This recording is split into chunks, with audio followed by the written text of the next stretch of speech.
মানবতার মহান শিক্ষক রাসূলুল্লাহ সাল্লাল্লাহু আলাইহি ওয়াসাল্লাম প্রথম সাক্ষাতেই মানুষের হৃদয় জয় করে নিতেন।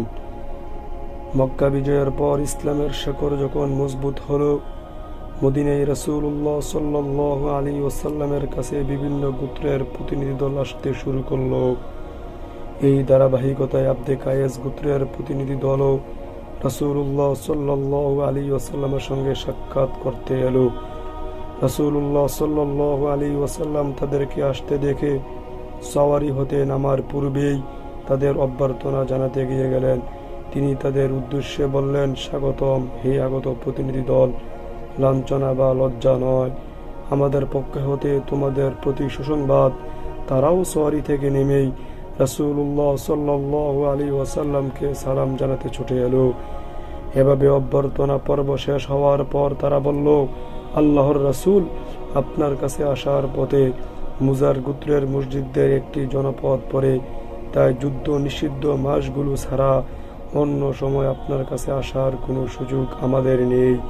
অতএব আমাদেরকে সুসংক্ষিপ্ত এমন কিছু উত্তম আমল বলে দিন, যা পালন করলে আমরা জান্নাতে যেতে পারব এবং সেসব আমলের প্রতি অন্যদেরকেও আহ্বান করতে পারব। রাসূলুল্লাহ সাল্লাল্লাহু আলাইহি ওয়াসাল্লাম বলেন, আমি তোমাদের 4টি কাজের আদেশ দিচ্ছি আর 4টি কাজ থেকে নিষেধ করছি। আদেশগুলো হলো, নাম্বার 1, আল্লাহর প্রতি ঈমান আনয়ন।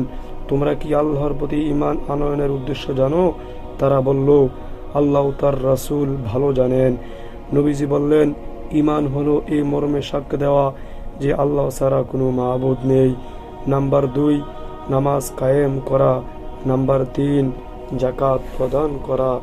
নাম্বার 4, গনিমতে 1/5 বাইতুল মালে জমা দেওয়া। আর তোমাদেরকে 4টি জিনিস থেকে নিষেধ করছি। নাম্বার 1, দাব্বা। নাম্বার 2, নাকির।